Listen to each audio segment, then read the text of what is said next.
I'm Sylvia Ellison, taking PhD in International Studies. Working with me on task 2 is my colleague Dalsi Awali. Hi Dalsi. So this semester we're looking at different types of international organizations, their relations with state and non-state actors, and from their roles and functions, how these operations may be aligned with the various theories we're learning about. So as mentioned in the last video, this presentation will focus on the sub-theories of Republican liberalism and regulatory liberalism and their connection to our case study, the International Committee of the Red Cross, or the ICRC. Sylvia, do we think there is a connection between the ICRC and the term Republican liberalism according to our readings? Well, Dalsi, Republican liberalism, although a sub-theory of classical liberalism, comes from the democratic peace theory, which claims that democratic governments are less likely to engage in armed conflicts with other democracies. According to the scholar Michael Dorn, there are three main reasons for this argument. First is that democratic governments have similar domestic political cultures. Second is that they tend to have common moral principles, and finally, they depend on each other economically. This point also supports the sub-theory of commercial liberalism. In addition, scholars Griffiths, O'Callaghan, and Roach argue that the spread of democracy among states enables citizens to hold their governments accountable.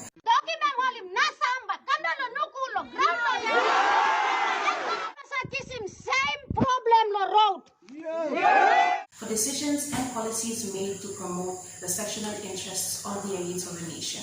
So simply put, Republican liberalism is concerned with human rights and democratic peace and is maintained mainly through institutions that foster cooperation. Now, the ICRC ensures that victims of violence and conflicts are safe and that their right to life is protected, as stated in Article 3 of the Universal Declaration of Human Rights.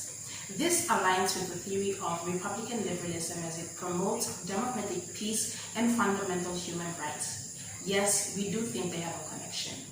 Thank you, Sylvia, for that insightful explanation.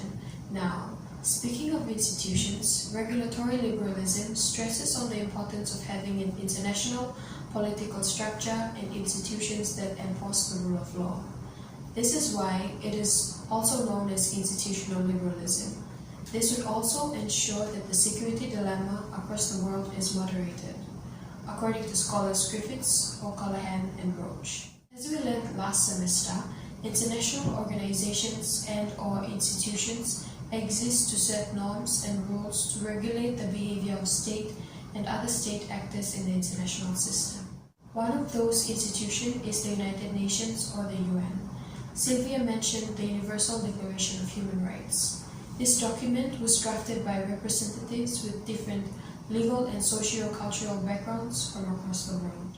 It outlines how our fundamental human rights are to be protected. So as you can see, although the ICRC is an NGO, it exists to help protect the rights of people caught in conflicts and strife.